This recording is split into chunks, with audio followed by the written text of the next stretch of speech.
Benny, Brandon. first solo it. Yeah. Here we go. Yeah. I look like I'm excited because I'm excited. I'm also very nervous. And I think I said to you this before, that it is one of those feelings that when you do it by yourself, it is almost like there's nobody else here. It's just me and Benny. But I also feel like it's a bit of public speaking. Now, not that we have thousands and thousands of listeners, but we are growing quite steadily. And it's good to see. The YouTube rates have been up a bit, which is very cool. And while we're talking about YouTube, the last thing that we normally finish on is the first thing that we're going to start on. I can't stress enough how important it is for us to be getting in front of people like you, and people like you only find out what you like, not by you telling them, but by what you like and subscribe to on YouTube. So whether you're listening to this on Spotify, Apple Podcasts, or any of the other platforms, do us a huge favor. I can't stress this enough. Do us a massive favor. Jump over to YouTube. It's in our links. Jump over to YouTube. Please give us a like. Please give us a subscribe. I've only just recently realized that the only way to get subscribes on YouTube is by actually posting shorts in there. So now everything's being posted in there as well. If anything a little bit raunchier, that is a little bit too much for Spotify, it's going to get posted to YouTube. We're sort of making that little bit of a pivot there.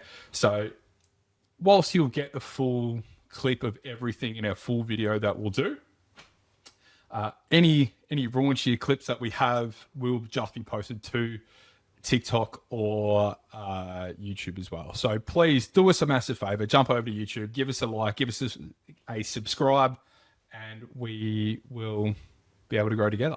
So that would be a massive help for us at the start. Why I wanted to do a solo pod is I know that there's a few people that listen that have reached out to me and sort of said certain things to me about it, that are active listeners, that like the content and have contributed to the content in some way, shape or form, and which is awesome to see. And often people that reach out, or I always say back to them, what feedback do you have? Like, what would you like to see more of? Or how would you like to perceive the podcast from a viewer that you have been watching from a while? And there's a few different people that have asked. And I always really appreciate people's opinions based back on that have listened since very early on. And the feedback is always pretty positive. I mean, these people that are reaching out they're reaching out from a positive standpoint in the first place. So for me, asking for constructive feedback is always, they're going to lean into what they see is constructive. So a big one was why am I doing it? What do I see the point in doing this? What do I enjoy about it? And a few different parts of that. So for those at home that don't know how this sort of started, or why I feel like I'm a wanker on camera all of a sudden, the big part of it was Benny and I had been chatting about different ways to do some advertising through the business. And we originally started off with, and if you look on my Instagram, there were some videos that had been done with some local business people that were like shorts. So we were essentially just starting with a 1-minute video. I'd ask a question and then reply. And it was just coming off very, what do you say, Benny? Very salesy, very structured. Very structured. And that's something that we didn't want. And I think that corporate. There you go. That's a good one. The very corporate sort of nature of that was I didn't love, and it just was coming off unauthentic. And the big thing that I wanted to be, as far as my business is created, I just wanted to be authentic as possible. And whilst this podcast has turned into something that is nothing to do with my work, I think it's also a good measure of me showing people who I am. Me coming off as authentic is not just a number crunching person by any stretch of the imagination, although I've been told more than a few times that number crunching is the only thing I'm good at. So thank you to those that have reminded me of that one. But very much so, just an authentic touch on who I am as a person. And for anybody that says that I'm not being authentic, I don't know how you can ramble on for an hour, even talking to people and not come off as yourself. Like, it's incredibly hard, especially when we do it. Well, this is now episode 11. The first thought that comes to your head is probably going to be the most authentic one. And I'm not really reading off a script here at all. Of course, we have dot points what we'd like to go over. That's only because there's a little bit of what we'd like to go through. But how we really got to starting is Benny and I spoke about, okay, what if we just record a longer conversation and we talk about whatever we need to talk about, but we have a chat and then we cut up the videos into segments that are what we wanted to be posted for, before we quickly sort of realized, why don't we just film the whole thing? What are we going to do with the whole 45-minute chat? Why don't we just make a podcast out of it? I quickly realized that I don't love finance content on the internet. I think it takes a very dry person to like finance content on the internet. So I don't blame anybody for not wanting to listen to it by any stretch of the imagination. I was actually talking about this with a friend recently, that I could, like, anybody that's doing a finance podcast or related content, you've got to make it interesting. And it's something that there's only so many things that you can really speak about until it just gets boring. And you have to keep anything that we do engaging. So that's really where we've sort of gone with it. So when we started, I really wanted to talk to local business owners or people of just interest, or people that want to have a chat or that are excelling in their field and what they're doing, about their work, about their life, and then really express the person that they are. Because I think that in our community, or even as an Australian in general, everybody's got the work of what they do, but everybody is an individual. Nobody really wants to slave over work day in, day out. And anybody that has a clientele of people that they want to invite into their business on a regular basis also needs to be seen as an individual. Otherwise, you're just like everybody else that fits into the crowd. So what makes you an individual is what I was really, really big on. And that's why I'm still continuing to do this. Is it finance related? No. Is this stuff that I can really post within a work platform? Probably not. There are certain bits and pieces that sort of we talk about work and clients and all that sort of stuff, and why I'm passionate about what I do, because I love helping people. And that's what makes the difference for me. Is that's the most important thing, is helping people. And I know a lot of people, I know a lot of other business related people that we've spoken to are very much in that breath as well. So it's just about expressing and seeing the other side of what somebody is outside of work. If you know it's what someone is good at, then fantastic. But who are they as a person, or why do you want to deal with them for not only the one transaction? Why do you want to keep going back to them? And that's what I feel as part of my business relations, of why I'm doing something like this. I'm not everybody's cup of tea. And I think I said this almost at episode 1. I'm not everybody's cup of tea. I'm not trying to be. Don't ever think that I'm trying to be. But I know that I'm pitching to a certain clientele, and just be a little bit relatable. And that's the good part, is that whilst there might be a large chunk of people that go, what a dickhead, like, why would you say that? Why would you post that on the internet? Because that's going to happen. That's nothing I'm going to be able to do about that. People are going to have their opinions. That's their opinion. Everybody's got one. And there's certainly people out there to be like, oh, have you seen what Hooters doing? Have you seen what Brandon's doing? I'm like, this dickhead's got a podcast now. We're just here having a good time. And if you want to shoot people down over having a good time and just trying to be authentic and try something different, I think that says more about the person that is making the comments than it is about the person trying. Because there's so many people out there with ideas in this world, but there's so very few people that ever want to actually go and do them. So do yourself a huge favor. Fuck what other people think. Fuck what other people say. And just go live the life that you want to, regardless of what people say. Because they're going to talk regardless. They're going to say good things. They're going to say bad things. But all you can do is be you. And if you can be you at the end of the day, then everybody's going to enjoy you for who you are, that you want to enjoy you. Don't worry about the naysayers or the people that don't matter, because they are that. They do not matter. So that's a large part of the reasons why we're doing this. Well, I'm doing this. Benny is just a very humble helper in the background with a very good chime in every now and then. I'm here for the banter. And he is good for the banter too. We love Benny in the background. We're going to get him set up on the TV in the background at one stage for Jamie. Pull that up for me. Yeah, we'll get there. That we are very slowly getting there, and it's only been a couple episodes now that we've got microphones. Woo! We didn't want to pick up this and just be like balls to the wall. We're going to do this. We're going to shoot from a podcast studio. I didn't want it to be like that. I eventually want it to grow into something like that, but I always want it to be a relaxed setting, and I want it to be a different setting that. From your podcast studio, even if I was doing a podcast studio, I think it would be like on the couch. just some sort of platform where it comes across a little bit more relaxed and a little bit more authentic. We tend to get a little bit buzzed before some of these episodes. For those that don't know back there, we still haven't posted any of the tequila videos. No, we've taken like 3 photos of us doing shots, and ceremoniously, we normally, depending on who we have on and what time constraints are, we generally have somebody on, and they'll come around and see me beforehand. We might go out for lunch, we might go to the pub, and we'll have a couple of drinks, maybe have something to eat. We'll come back here, and there is a bottle of tequila that is downstairs that we'll have a shot of, and I think it's a double shot, to be fair, Benny. they are quite large shot glasses. Yeah, they're quite good. And then we'll get sort of stuck into it, just sort of wet the whistle. I have not had a shot today, and I will bring up a glass of something before too long, because I'm really realizing that I'm going to have to do all the talking in this episode. And that means that I'm going to get terrible cotton mouth. So something that I've done it a few times. I've had a chat with people that have been on the podcast and have sort of thrown a personal situation back onto me. I think Mitchy Falzon got me pretty good a few episodes back with a personal situation that I sort of went through. And I was like nervous as buggery to sort of release that stuff that I sort of went through high school with.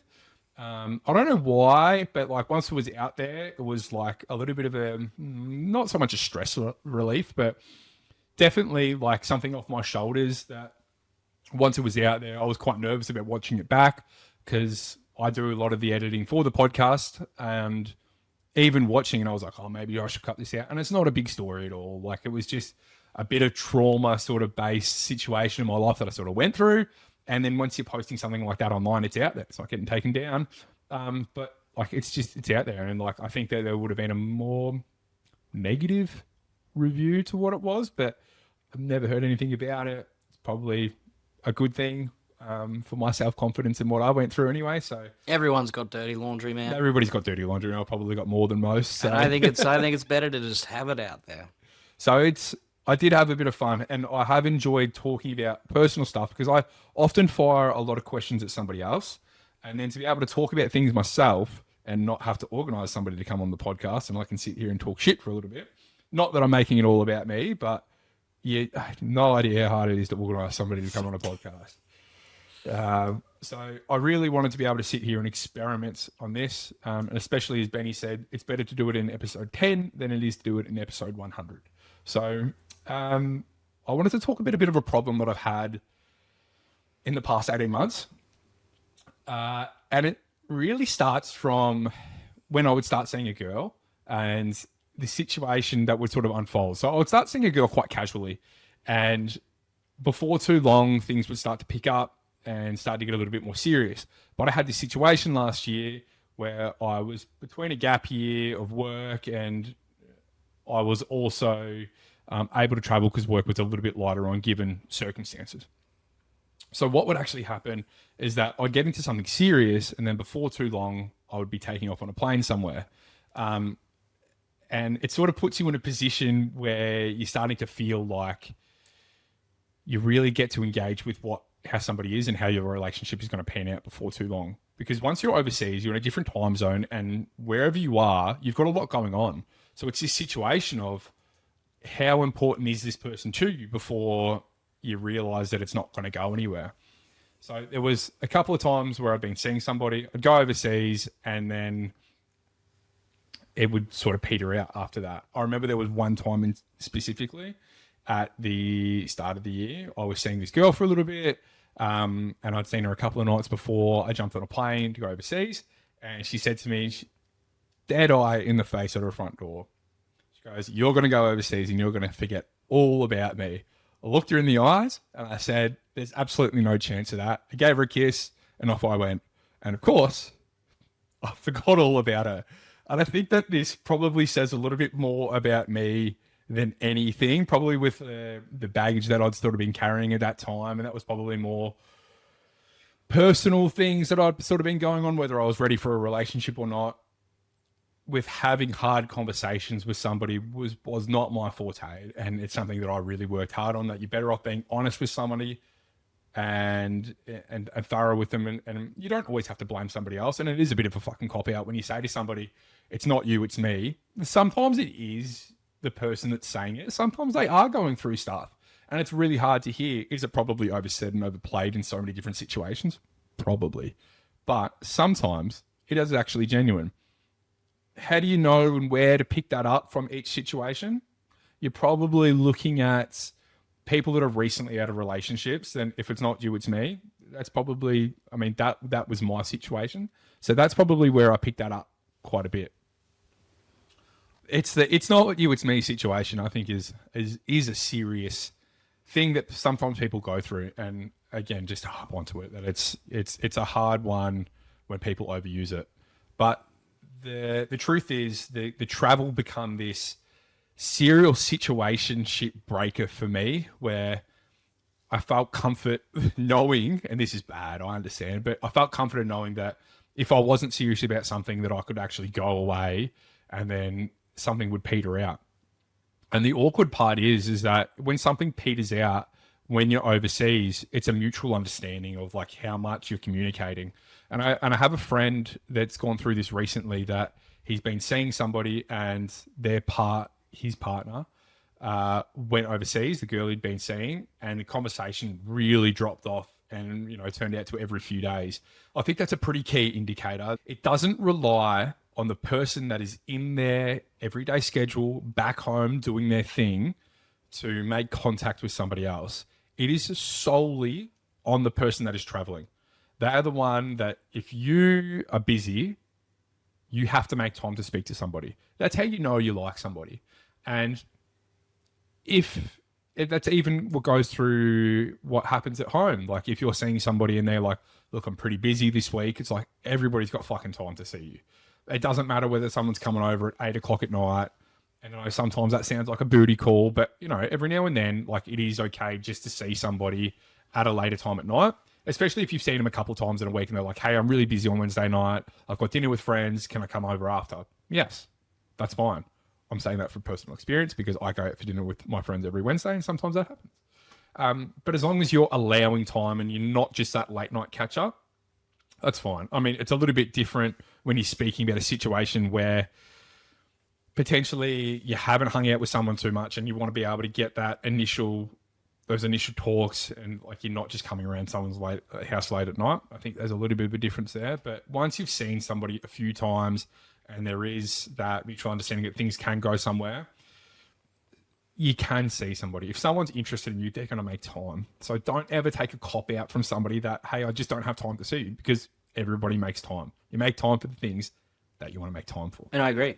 Feels like a cop out. It's like, you don't have time for 10 minutes. But the situational breaker for me, where things really started to fall apart, was especially because I'd be working on the road or I'd be working overseas. If I was making time for things, and that was really important for me, was to be able to make time for things back home. The biggest thing was I had to prioritize work. And prioritizing work in a different time zone means getting up earlier and really focusing. Especially if there's any alcohol involved, that becomes a little bit difficult. But if you are traveling and working at the same time, your priorities really shift to, if there's time to be made for things back home, it's generally work. And that's what really falls into parts for me. So going on holidays is a situational breaker for me, but at the same time, it doesn't have to be, because you're either going to find out whether you really like somebody or it's going to peter out into nothing. So as time goes on further now and I go on holidays and I start seeing somebody again, I'm going to start taking a different look from it. Like if it peters out, it peters out. If you really like somebody and you're missing, I'm going to start making the real effort to be able to make contact with somebody. But there's my little 2 pieces of trying to break things off and not hard conversations in the past year and hurt people's feelings, because I think that's a big thing of the baggage that I picked up from previous relationship, is being really conservative of somebody else's feelings and not wanting to hurt somebody, not wanting to have a hard conversation. That takes therapy, and don't think that you can do things by yourself. Go see someone or speak to somebody. It's important. So what we have coming up is a writing story before we go into some quick fire situations. But yeah, our writing story. Am I too nice or is he too insecure? Hey, I need your opinion on this. My boyfriend constantly says that I flirt with everybody, but I honestly think that I'm just being nice. I've always been a friendly, bubbly person. I smile, I joke, and I compliment everybody, and I've never thought twice about it. It's just who I am, which I understand. I talk to everybody myself. If you take me anywhere outside the house, I'm always talking to somebody, whether it's the person serving me or just a person that's stopping, saying hey for a chat. But every time that we're out or I mention something, someone said to me at work, he always made comments like, I'm sure he loved that, or do you flirt with every guy that you talk to? Betty, what do you reckon there? Cringe. Yeah, it's like tough. if you like, oh, the answer is insecurity. Yeah, like 100%. 110%. Like I don't think you can be like too flirty unless like, you know, you're letting dudes like fill you up on the street, which isn't happening obviously. But yeah, it's like if you are thinking that the flirting is a problem, then you're the problem, because it's like, Yeah, I agree. like when I was in a 100%. relationship, I was like, you know, I even if dudes were actively like flirting back, I would be like, well, I'm not worried. Like, Yeah, we love each other. yeah, 100%. Like, she's not gonna like cheat on me. So like, That's the big thing in this, is that it goes on to say I've never cheated and I'm not being sneaky. I'm just being myself. But now I do feel like I have to tone myself down and my personality to make him more comfortable. What do I do here? And is this normal, or is this normal jealousy, I should say? Or is this a red flag? I'm saying hands down red flag. yep, Simply because like you don't have to cop that from somebody. You shouldn't have to change your personality for somebody else. Be you. It's exactly what we just went through before, and I think that ties in pretty well. Is that just be you, and make sure that you're around people that allow you to just be you. The more you are, the happier you're going to be. If you're having to hide yourself, then you're going to become unhappy, and you're going to start resenting that person to a certain degree, whether you realize it or not. There might be something underlying that you really starts to piss you off. So my advice through that part there, not that I'm an expert at all, and I will flick over to Benny with this one, is just have a serious conversation through this and really put it back onto your partner here and saying, you know, why is this such a problem for you? Like, I am just being me. You know me. You love me for who I am. So I don't really understand. Like, do you not trust me? What can I do to get you to trust me a little bit more? But one of my favorite things to say is you got to have a conversation about it. Not something that I'm great at, having hard conversations, evidently, as I just went through, but it is a necessary conversation. And that's the hard conversations is something I've worked really hard on, and I'm still not perfect at it, but I'm getting there. But you have to have hard conversations like that to make sure that everyone's comfortable. Otherwise, you're just going to become unhappy and resent them for not allowing you to be you. So that's my advice. Have the conversation. Ben? yeah, dead set. I think the very fact that like, you know, this person's written in, not saying that you shouldn't write in, but it's like, why aren't you talking to your partner about this? You know, it's like the same thing when people go to Reddit to get strangers' advice, and it's like, you don't feel like you're close enough to chat to your partner about this serious issue. But also, I guess, like, sometimes it can be awkward, and it's just an easier, you know, way out, I guess. But yeah, just have a chat about it. Are you talking about a way out there in the sense of A way out of having the serious conversation? Or hopefully, Are they looking- maybe are just they- wishing that people go, no, that's normal. Like, don't worry about it. Right, so they're Just looking like, for reassurance. But if you want the real honest answer, it's well, it is normal in a bad way, in that like jealous men are the worst type of men. You know? So, red flag. Have a serious chat, but I think there is a certain level of comfortability to a situation where you need to be a little bit jealous. Or do you It's reckon just- full trust in a situation? why not full trust? Why not reach for the stars? You know? Yeah, I've well- never had an issue with any partner. Yeah. Like, as I've been an adult, if this person's young, I can get that because you haven't had enough experience Yeah. to know. Like, you know, every boyfriend in their teens and stuff is going to be jealous when, Yeah, of course. you know, she's talking to that because you don't have any experience. Yeah. You're just like, that's not normal. And she's like, well, you know, it kind of is actually. So, Yeah.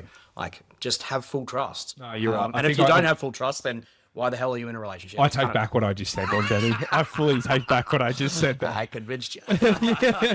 No, you are 100% right. You do need to have trust, and you need to have an allowance for somebody to go out with their friends is a key example. If your partner can go out with their friends and you can happily put your phone down and not speak to them till the morning, most likely you're going to wake up with 10 missed calls from your partner saying, "Where the fuck are you? Why didn't you pick me up?" Blah, blah, blah.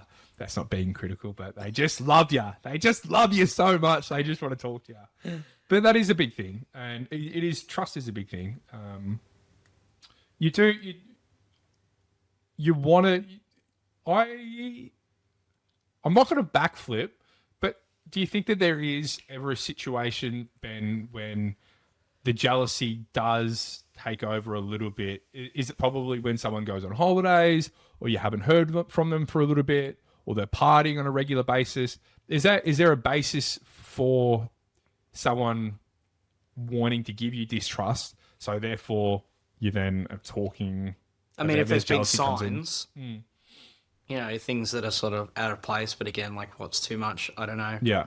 But in this situation here, okay. In this specific situation, I'd just be like, there's no reason to distrust. This is why the hell aren't you just talking to each other? Like that's like, trust is like the number one most important thing in a relationship. I think that's why you want to get into a relationship, because you want to have a rock. Yeah. You don't want to be constantly second guessing everything.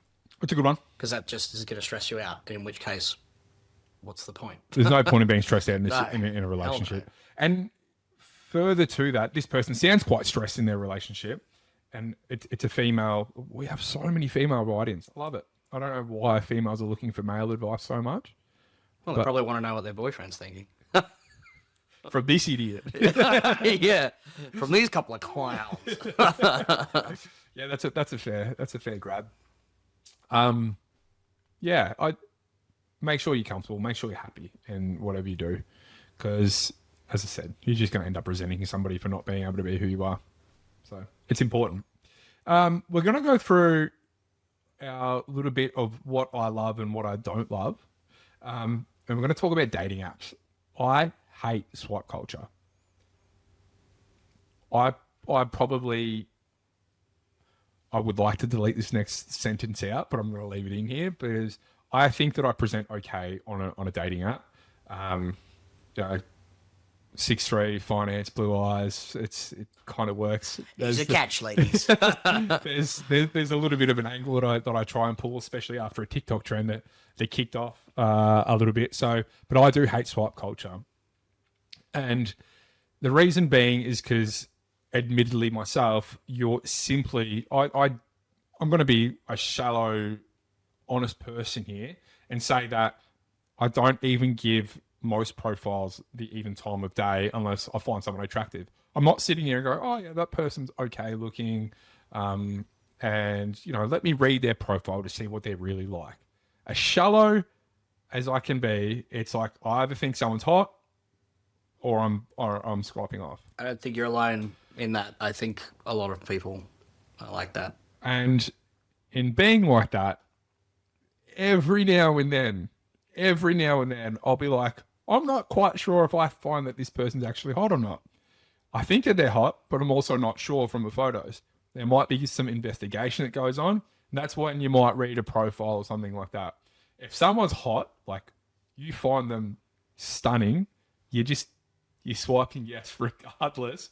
And it's only when you match do you actually go through a profile and you're like, oh, maybe not. But I feel like there's such limited information on these things anyway these days that you're not getting anything out there. But it's just shallow and it's exhausting. It's such a process to be able to go through as well. And those who are actively dating and people that are going on regular dates on these platforms know how exhausting it is. And once you have a couple of bad dates in general, it can spell disaster or your distaste for the platform in general. But what would be something that you would, if you did take the time, no matter how attractive they were, to just have a quick look? What's like one thing that would instantly be just like, left? Left is no? Yeah. Dash hands. Strange pick, man. I was going to say conservatives. No. Or religion. Sunday's hungover day, not church day. That's not a bad one. Yeah. I'm actually not sure what really is a major turn on. Maybe being a Collingwood supporter is probably a big one for me. Man, these are so trivial picks. Yeah, Interesting. Yeah. Yeah. I've been with somebody before that went for an opposite football team to me, like a team that I disliked. And like you end up liking this team because of you like the person. And then as soon as the relationship's over, you're like straight back to hating that fucking team. And then you probably got extra incentive of not liking that team a little bit more. Whether they did anything wrong or not is completely beside the point. It's just like it's then related to that person. Green flags though, because I'm more of a positive person, then I'll be able to give you more green flags than anybody that's on a hike. I'm interested in somebody that's got some sort of outdoor activity. If someone posted sort of camping pictures, they're obviously outdoorsy. They like to do stuff. That's fascinating. Yeah, another one. That's total opposite. The biggest one for me, the biggest one, and I was talking to somebody about this the other day. If someone, for me, such a fucking green flag. If somebody has a photo at the snow, yeah, you're a big snow guy. yeah, take my soul forever. That's a really, really big one for me because then I don't have to teach someone how to ski or snowboard. They know how to do it. The snow is such a big one for me. I love the snow. It's tranquil. It's fun. It's a good time. It's a good getaway piece. And it's something to do as a partner. If you have somebody in your life to be able to long-term do it with, amazing. And in saying that, I would happily teach someone that I was in love with how to ski. I'm still teaching myself how to ski.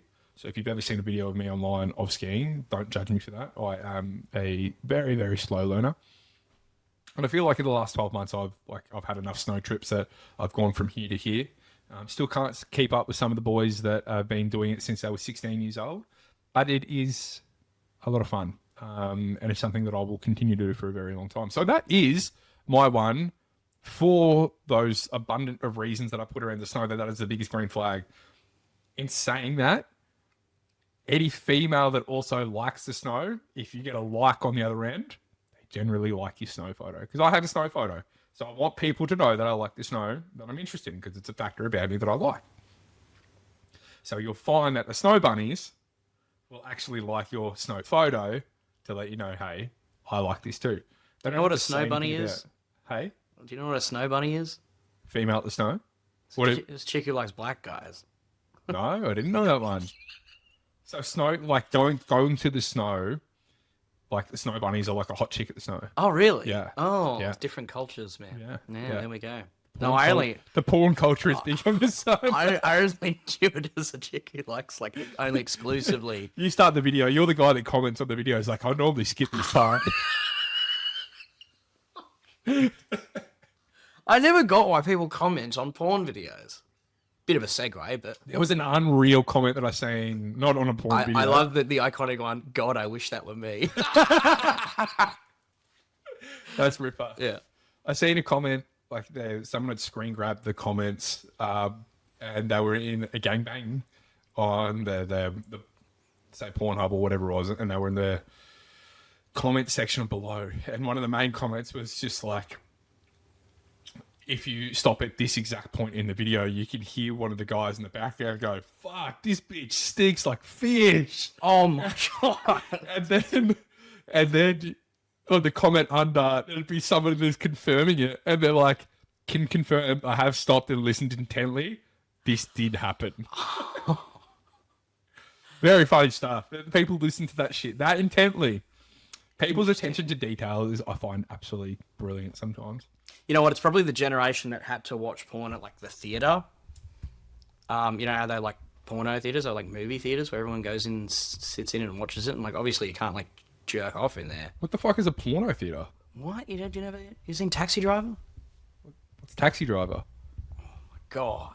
Anyway. Am I in trouble here? Yeah. They used to have like movie theaters, X-rated movie theaters, because there was obviously no phones or internet or, you know.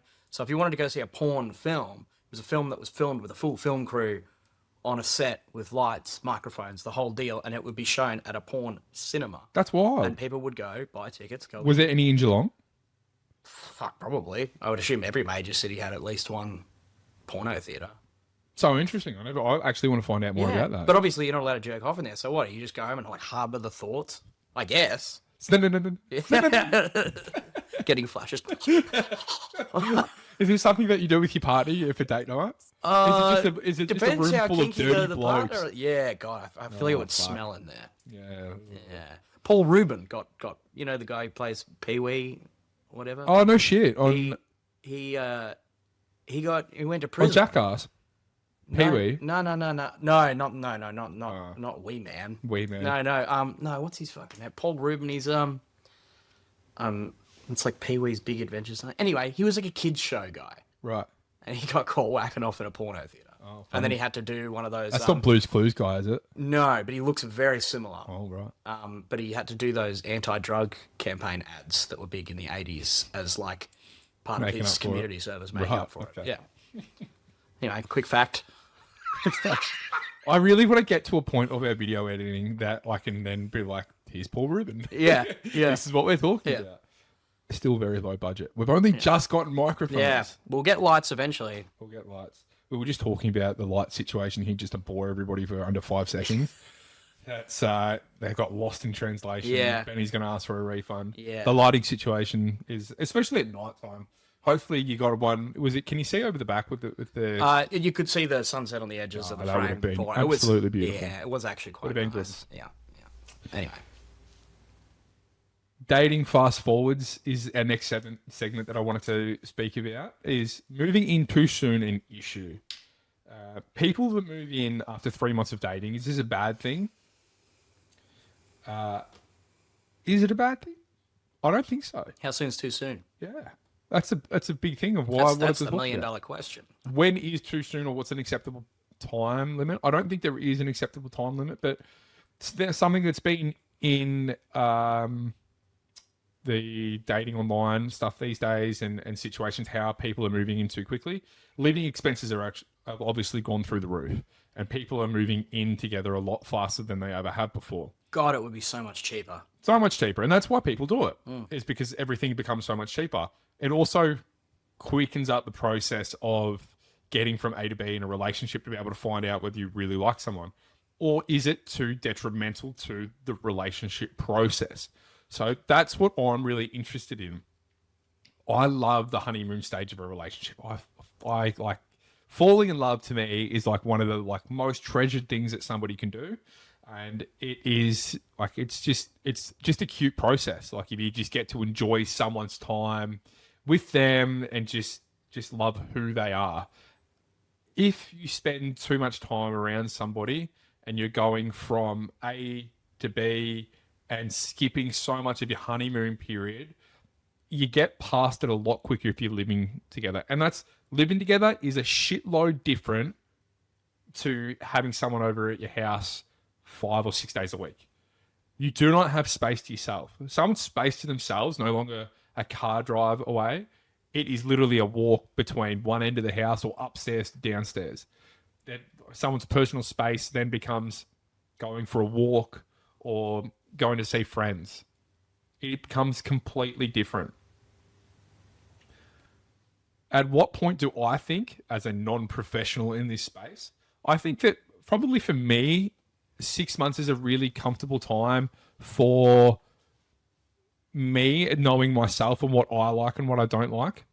So for me personally, I know what I like is probably around the 6 month mark. If I've been with somebody or been seeing someone for 6 months, the closer you get to that 6 month mark, you're sort of realizing pretty quick, and you're having conversations about where you guys are heading, what you're doing. And for me, if I'm quite serious about somebody, I think that it's probably an appropriate amount of time after you're probably seeing someone 5 days a week that you might as well take the next step rather than having prolonged periods of time not living with somebody. It's just my view. It's just what I think, whether it's right or wrong. Some people go 12 or 18 months. Some people wait, obviously they will wait until they're married to move into with each other. Everybody's different. I don't think there is a right or wrong way, although I will say that moving in with someone once you get married seems like absolute fucking insanity to me, that you've already made the huge commitment to be with somebody and then you're like, let's move in together. Like, what if you realize that you hate each other after living with somebody? It seems so crazy to me. At least spend a couple of weeks living together.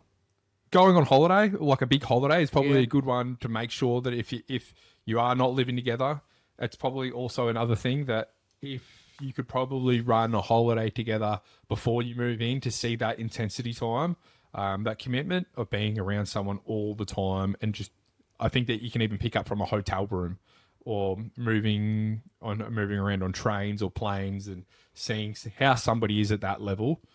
They say that the two biggest tests in your relationship will be building a house and going on holiday together. Maybe throwing kids as well. That's pretty testing. I feel like that might be number one. Yeah, but it's too late by that stage. It does break a lot of relationships up. But yeah. in the infancy of our relationship is what we're probably talking about best here, is why I sort of left kids out of that one. But yeah, whether you're paying a mortgage or you're paying rent, like bills are absolutely brutal. So it is pretty practical. I actually really, really rate it. It cuts out the fluff. If you're going to move in after 3 months, it's going to cut a lot of the fluff out, and you're going to find out who somebody is pretty quickly. It's really easy to fake a persona over just dinner dates all the time, or just casual dates, or just seeing somebody a couple of hours. You know, if you're seeing someone 2 or 3 times a week, you're not really going to know the intricacies of the person, who they are. The benefit of living with somebody is that you're picking up hygiene habits, how clean somebody is. Do they clean up after themselves?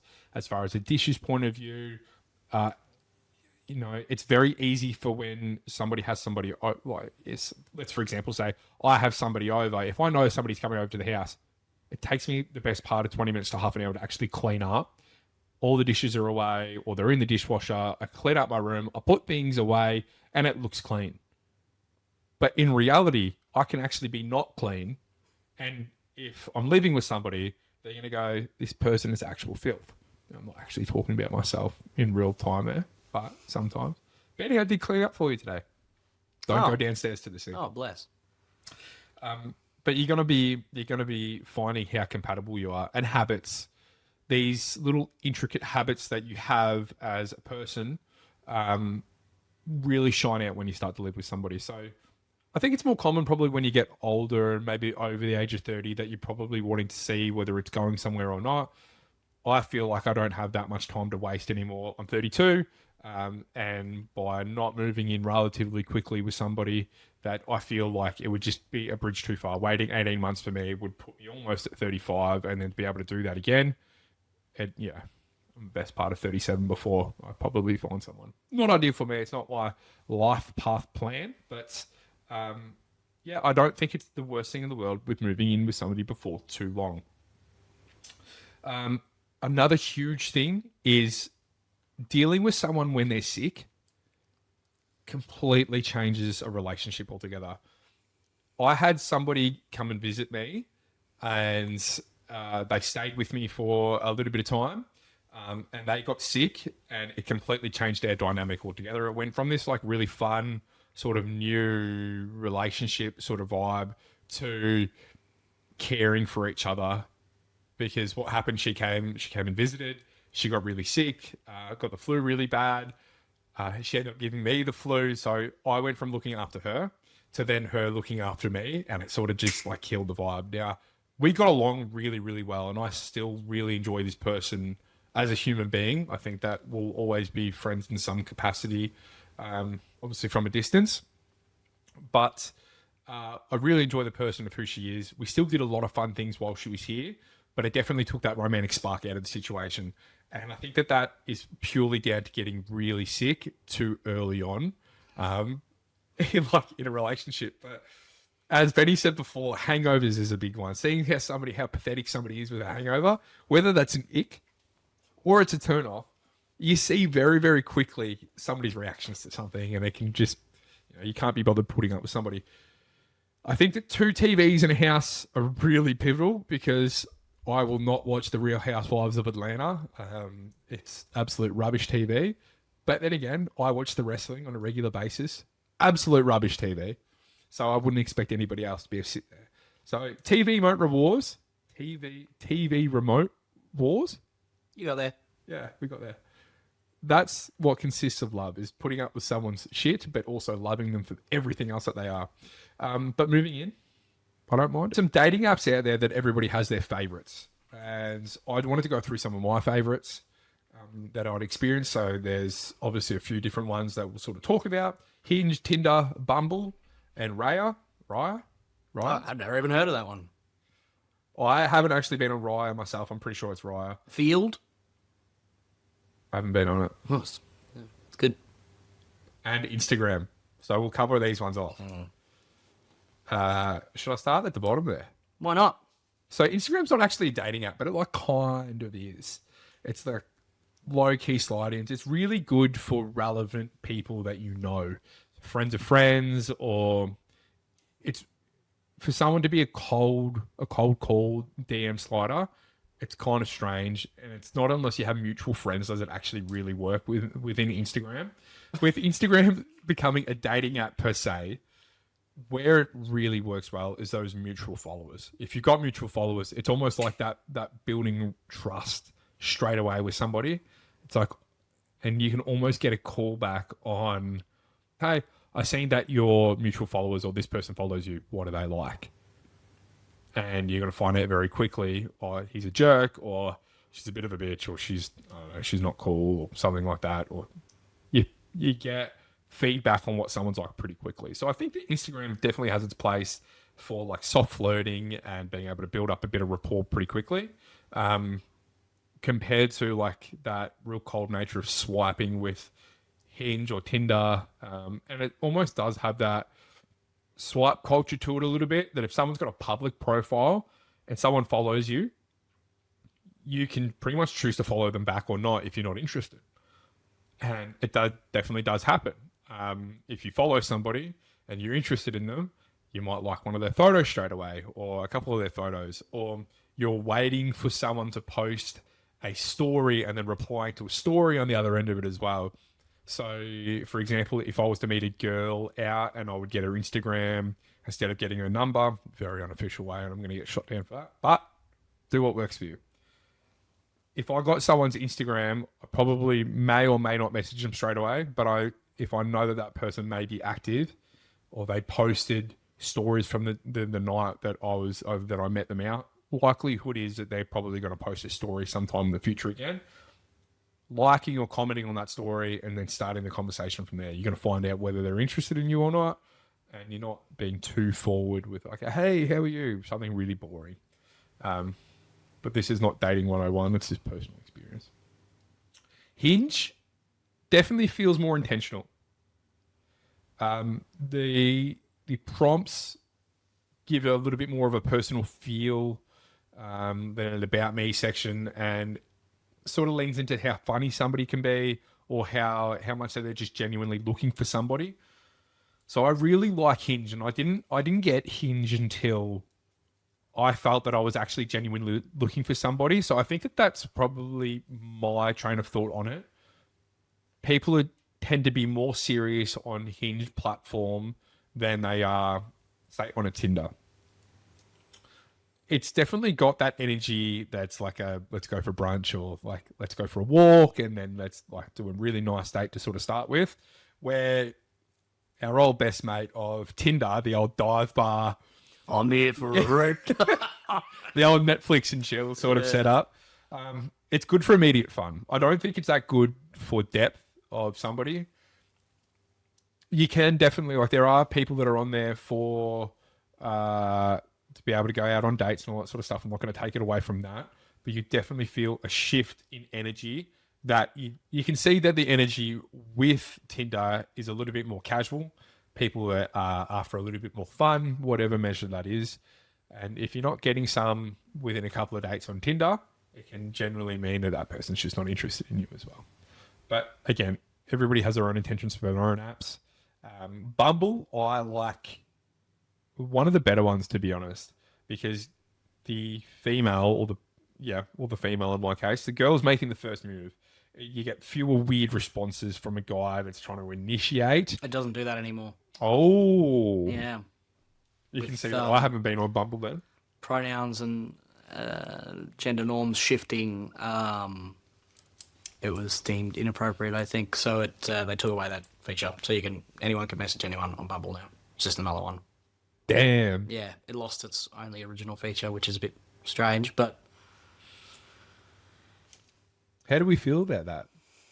I don't know. It's kind of boring. It's kind of what made it It's fun. shit. You end up falling back into the crowd. Yeah. Raya, and I haven't actually used it myself, but Raya, I've had friends that have been on it, and no, not male friends, but female friends. It's more of like that exclusive dating app where you're pretty much celebrity hunting, or like you influencers of mostly where they find themselves on it. It's not like I'm not criticizing anybody that is on it at all, but it's definitely got their field to it of that's what you're looking for, and if that's what you're looking for, then that's absolutely fine. I've expressed concern in the past around Hinge profiles and people having their Instagram profiles up, just to be able to gain more followers. Right or wrong, I still believe that is the case for people that are small influencers, for people around the 10,000 mark, just to get more male followers. It means more likes on things, especially like if you've got a guy that is unattractive and you're a very good looking female, they're going to follow you and they're going to shoot their shot and maybe message you. They don't reply. The female doesn't reply. But the guy is going to like all their stuff because guys are horny. That's what happens. I don't do it. I refuse to follow somebody that's just in there unless we're matched and we're talking. But it happens. That's why a lot of the profiles are on public, I guess. I like Hinge the most because people are clearly intending to be able to get something out of it. If you're looking for fun, Tinder comes in as number 2 as well. It's the first one that I was on because I was like, I just want to be able to get out there a little bit and see what dating apps are like. I hadn't been on them before, apart from that being single in the last 2 years. So that was the first one that I was on. So it always holds a little bit special. I think that everybody rolls through Tinder at some point in time. So I think it definitely has its place in that. Bumble probably rank as number 3, as I liked it how it was girls make the first move. Yeah. It really had to show you that like you were blowing a situation if you were unable to go on a date because like the girl was initiating, and then you were essentially like, okay, you've done something stupid to then not. It was a role reversal. It was fun. It was exciting. It was good. Yeah. I don't know Raya, so it's probably bottom, but I like Instagram probably the most. If I was to interchange Hinge and Instagram, again, it's not really a dating app, but if I was to have the most useful tool to be able to date or be dating, it would be Instagram. For the straight people anyway. I think it's a little bit harder if you're bi or if you're gay. Can I say that? Gay? Yeah. Yeah. Okay. If you're bi or you're gay, to then be talking about with someone on Instagram, you can't really pick that up. Where on the other profiles, they've already linked what they're into, so it's then obvious that that's what they're into. Where Instagram is a little bit less, so that's probably where it does not quite a dating app, but for those that you know, and generally, you can tell. Like, okay. There's usually a flag emoji or something, Okay. a rainbow flag emoji in the thing. Yeah. Like I'm by myself, so it's yeah. Do you roll the they them in the profile, or anything like the pronouns? Is what I was meant to say. Like, do I? Do you have pronouns set in your profile? I don't even know. Probably. I don't know. What are your thoughts on pronouns being? I think it's okay. Like, Yeah. I have no problem with it. I don't. Is it more of a giveaway to someone's sexual preference once they have something up? It can be.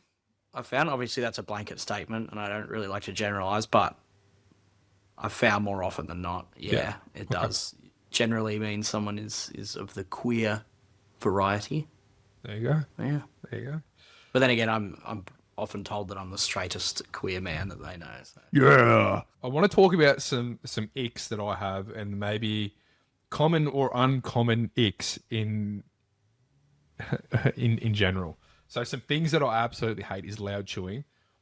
I always got absolutely rinsed growing up as a kid that if I was chewing with my mouth open, I got yelled at. So then it's then been reinforced in me that if I can hear somebody else chew, I'm like, dude, fuck. Like, I'm pretty sure everyone hates that.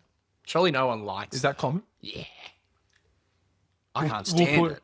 We'll put it in the common ick category then. Talking over a waiter, pretty common. Is it? I reckon it's pretty rude. Extremely rude.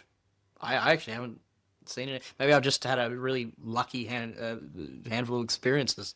The next one I probably challenge a little bit because I was reading a column online about someone presenting alpha energy as an ick. I don't know how that falls into an ick. Some people really like super masculine energy.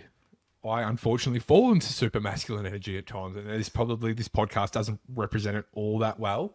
But I think that I don't think that people mind it. I think that it's either a strength or a weakness or either way, depending on what you like. I think it's 50-50. Yeah.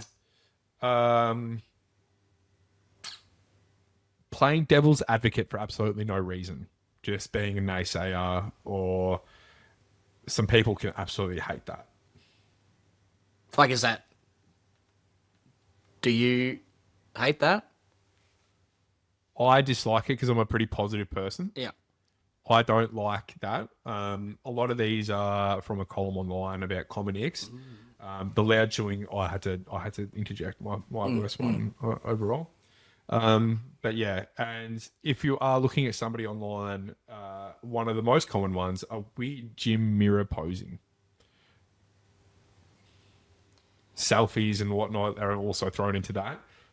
Apparently a big no-no. People don't like it. Well, to be honest, I think gym selfies can come across as a bit cringe because it's like, well, the biggest thing about your personality is that you go to the gym, which is not very exciting for the other Is that party. just in general taking photos of yourself though? Is that where we're sort of going with that? Like shirtless photos, it's a hit and miss. Like at the beach, could be Also, okay. that person's worked fucking hard to be able to look good shirtless. Yeah, but I guess it comes down to the kind of person you're looking for. And I say from the people that I know, granted that I'm, not the fittest guy in the world, the body has never had anything to do with it. The biggest thing that I've seen recently, and because of what I do here, I have a little bit of investment about what people think or people's views are on dating and whatnot in the background. There was a poll from a magazine up recently. I'll have to get it, but the poll was a guy pre-going on a gym binge and then post. Now, he was relatively fit beforehand, but he wasn't ripped. He didn't have a six-pack. And then post a 3-month shred, he has a six-pack, and then it had 4 columns of what people wanted. So who did he look better before and after? 2 of the categories was female only, does he look better before and after? And male only, before and after. What that led into was females actually thought that the male looked better, the guy photoed, thought that he looked better beforehand. Not quite a dad bod, quite muscular, but not shredded. And then males all had predominantly that he looked better after post-shred. And I think that's quite the paradox that males often get themselves into as well, is that they always look better shredded. They always look better shredded when obviously from the poll that a majority of females think that a regular looking, well looked after guy was a better body shape. Now, I'm not shitting on anybody that is perfecting their body. I think it takes incredible commitment for someone to sculpt themselves, but it's also not a permanent feature of someone's life. And sometimes to be able to get that casual looking body of what the female preferred before, a male must go to that position of that body sculpt to be able to wind it back to that to get there.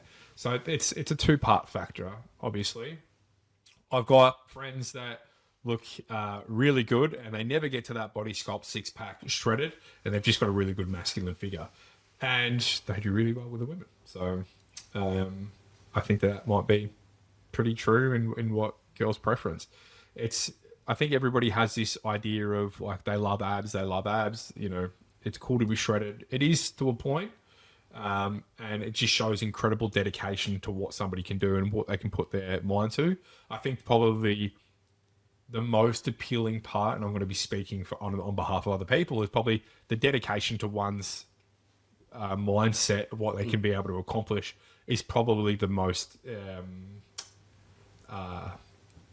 attractive thing. I think it just speaks volumes that their life is, they've got their shit together. Yeah, they've got clearly. their shit together. If they're that dedicated in their life to get that shredded, then clearly other facets of their life are probably on point. But it's also never a guarantee of a good personality. Yeah, it isn't. Self-absorbed can be sometimes part of it, but I think having a conversation with somebody more often than not, you'll see what they're like, really. Jumping back to our icks of what we like and what we don't like.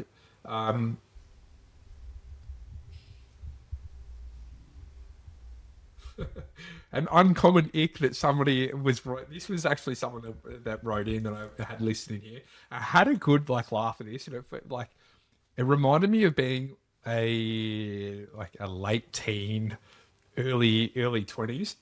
If you're with somebody and you're out on a date, the male jumping to touch the top of the door frame.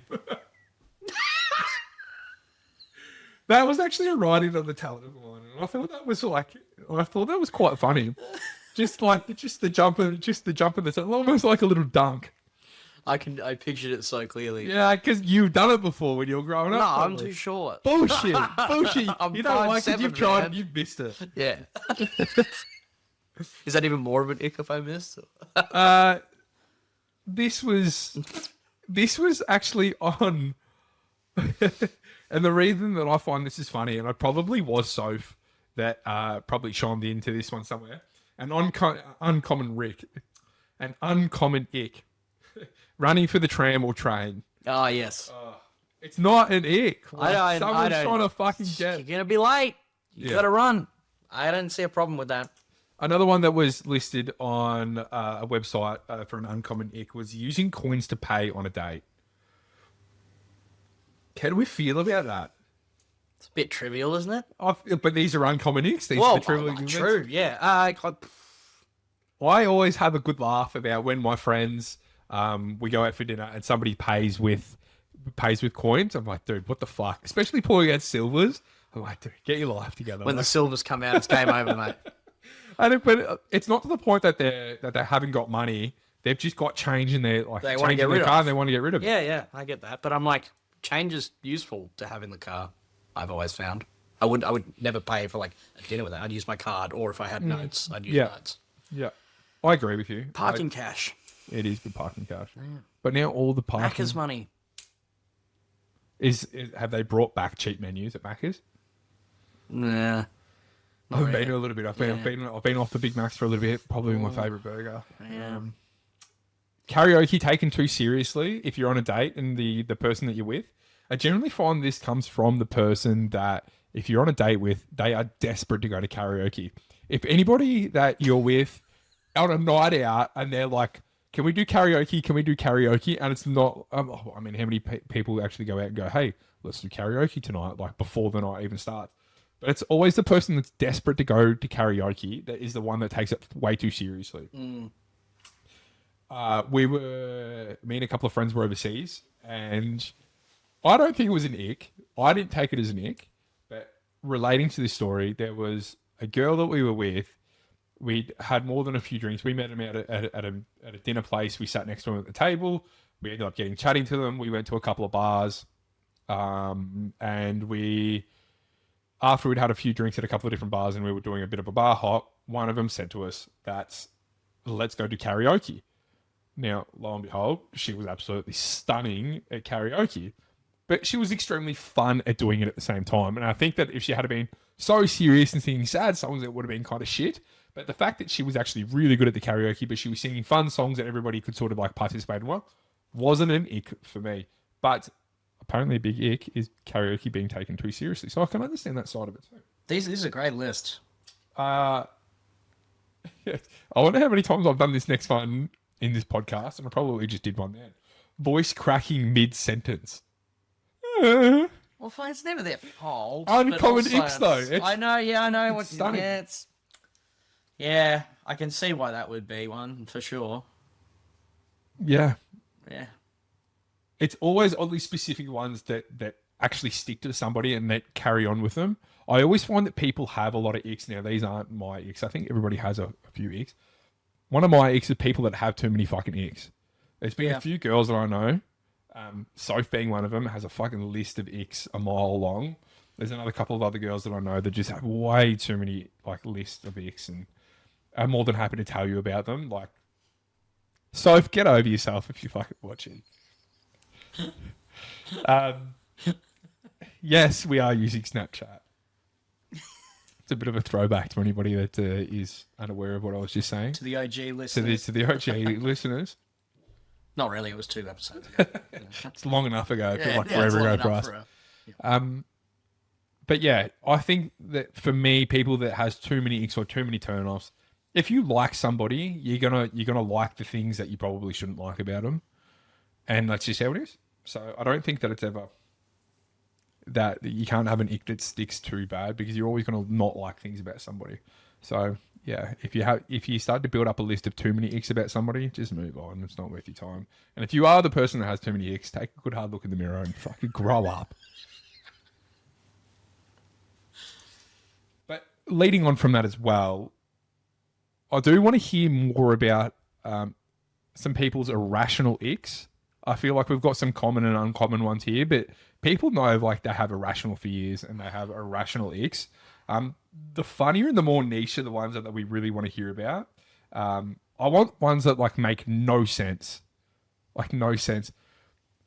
Probably one that I'll never understand is that someone's ick of feet, if they get touched by someone's foot, they like freak the fuck out. My ex-girlfriend had that. What is with that? I don't get it. Yeah. It's certainly a unique one. And then you get people that love foot rubs. Yeah. But they don't have a foot fetish. I love giving and receiving foot rubs. And I'm not turned on by feet, but... I'm not turned on. I don't understand I'm indifferent. I'm indifferent to feet. Fair. Yeah. I don't understand the whole foot massage thing. Like, I don't... This feels so fucking good. Yeah, it's probably one part of your body you should have massaged. You're on because your feet all You're on day, your own fucking feet all day. and then- I mean, no, I'm not. I'm sitting 10 meters away and I'm Yeah, sitting but on my ass regardless, all the day. Just next time You know sit what down I on TV, enjoy? A just good put ass massage. Mate, there's only one reason why dudes want to give ass massages. All right? What do you mean receive? Oh, receive. Oh. Without getting fingered in the ass. I actually don't think I've ever had that. I've got a fat ass, so like Yeah. it's hard work. Some kneading the dough. I'll, You're a cat. do the kneading. Yes. Yeah. But yes, I want to know the ones that make no sense to anybody else, but they make total sense to you. We want to hear about them. We're going to go into another writing story before we actually start to wrap up from this one. So I've been dating this guy for about 6 months and everything has been pretty good. Nothing major to complain about except recently. I noticed that he's been texting a few other girls more often. One in particular, the convos aren't necessarily flirty, but they're definitely not surface level either. I brought it up and he said, "We've been friends forever. Don't stress, you're just overthinking it." I want to trust him, but I also know the difference between a quick, "Hey, how are ya?" and a deep convo energy. He never told me that they still talked, and then I still feel weirdly blindsided after I found out. Am I being insecure, or is this a red flag and I should ignore? It's quite interesting on both of these now that's like the red flag is like one of the key things. This is a red flag. What would you do is the question that they're asking. So this is really interesting. I think that what we lent into before is trust in somebody. If you're trusting somebody, you're going to trust whoever they're talking about. There's a different scale to this when a male or a female has been friends with the opposite sex since primary school. If you know that nothing has happened in 20 years, 10 years, why all of a sudden when you're in a relationship with this person, when they've been single before and likelihood they've both been single throughout periods, why all of a sudden do you think it's going to start happening now? I wouldn't be overthinking this situation of them talking to somebody else, especially if they've handed their phone over to you. And that's probably what it sounded like here is when you said, "I've noticed he's been texting a few other girls, but one in particular." Like maybe they just have a lot of friends. Maybe they are in that way. The convos aren't necessarily flirty. Then I think that you're probably getting like, if they're not flirty and if they are legitimately friends, then they are legitimately friends. I don't think that you can argue with that too much. And you can pick up of a conversation, especially when you're looking at something with critical eyes And when you're going through someone's phone or someone's handed the reins of their phone over to you, you're going to be looking for something. You want to find something. And if you're fucking reading that and you can't find anything, stop overthinking it. That's as far as it needs to go. Stop overthinking it. If you're looking for something and you can't find it, just be happy with that you can't find something. Speaking to a lot of members of the opposite sex, I don't know whether it's a general concern. People are allowed to have friends. People are allowed to have like big groups of friends as well. I, for one, talk to a lot of people. I've got a lot of friends in general, but like it's never, I think it's very much fixed into that. Then conversations aren't necessarily flirty. They're just like talking about shit that people are doing.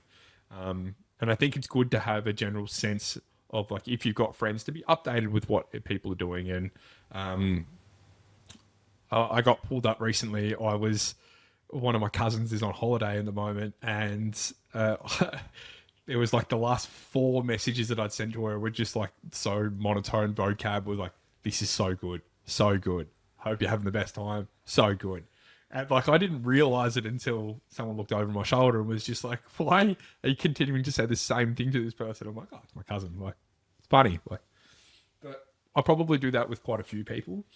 So I feel like that's pretty understandable, that you can have friends that are of the opposite sex, and there's absolutely no issue. So I wouldn't be overthinking that at all. Benny, aside from trust, do you have an opinion on that one at all? Yeah, like dudes are allowed to have female friends. I've got, a fair few female friends that I talk to semi-regularly, and, none of my previous partners have ever had an issue with it because they knew them. Maybe that's the weird thing. Maybe because she hasn't, like, met them. Yep. But if she's met them, I wouldn't see an issue. But if she hasn't met them, or maybe he's, like, refusing to let her meet them, that would be weird. Yeah, but okay. we haven't heard that, so Yeah. that's not happening. So, yeah, I wouldn't be worried. Mm. Especially, like, the classic hand your phone over with not No qualms. not a drop of sweat. Yeah. It's like Or is that a false positive? Can that be your false positive? Be like, well, nothing to fucking find. Here you go. And he's deleting the messages that he needs to delete. But then it says this message has been deleted. On what platform? Messenger. Okay. Yeah, that's true. But on Instagram it doesn't. It just vanishes. I didn't know that. I've never really said anything so horrendous that I'd have to delete it. Texting somebody, it also, like, if you undo a send. Although I've noticed recently that, like, if I've said the wrong information in a text or something like that, and I've gone to unsend and then resend the message, if it had been there for a certain amount of time, that you can't unsend a message that maybe that someone's seen already. Anyway, doesn't matter. I was overthinking that situation. But yeah, Overthinking was... You're definitely overthinking. Continue to monitor the situation, obviously. I don't think that... Update us as you monitor. Continue to... If anything changes, please let us know. If you break up with this person and anything comes out... Please see your physician immediately. Please let us know. We would love to see the fallout from that, about how we were totally wrong and he was cheating on you the whole time. No, then maybe we should stop the podcast. Give people shit advice. Well, that's actually why the podcast is Let's Make It Worse. True. We're definitely making it worse. Yeah. Well, we'll see. We don't know as of yet, so. So if we did make it worse, thanks for making it worse with us. And if we didn't, thanks for taking our advice. If you've ever felt like we've been making a situation worse for you, I'm always here to make you feel better about your own life, because I've definitely made my life worse in certain ways, and we appreciate that you writing in and listening along. I hope it's helpful. I do hope it's helpful. And Benny is definitely here to help as well, as he signals to the bang bang. Thanks for having me to listen. And for the love of God, if you've made it this far and still haven't subscribed, what are you doing, man? Pull your head out of your ass. Give us a subscribe. Give us a follow. We will see you on the next one.